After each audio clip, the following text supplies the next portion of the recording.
Nagmo-monitor po kasi siya ng mga ulat panahon. Kilalanin natin ang batang weather watcher sa Pampagood Vibes ni Katrina Son.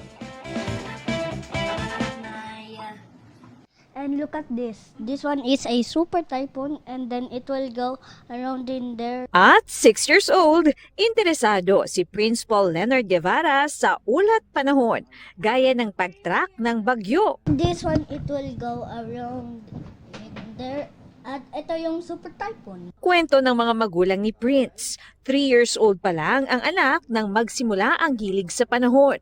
Siya pa nga ang nagbabalita sa mga magulang kung saan posibleng tumungo ang bagyo, na kanyang nakikita sa pagmomonitor ng mga weather forecast visualization tool. I'll need to show everyone the super typhoon cause I'm gonna warn them. Actually, pag nag-work ako and then rainy season na, kukulitin niya lang ako, Mommy, there's a typhoon coming.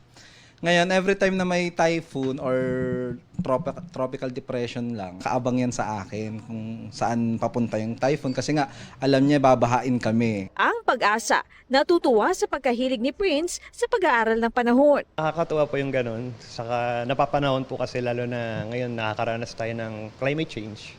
Mas kailangan natin ang mga kabataan na maging involved pa dito sa science ng meteorology, science ng hydrology.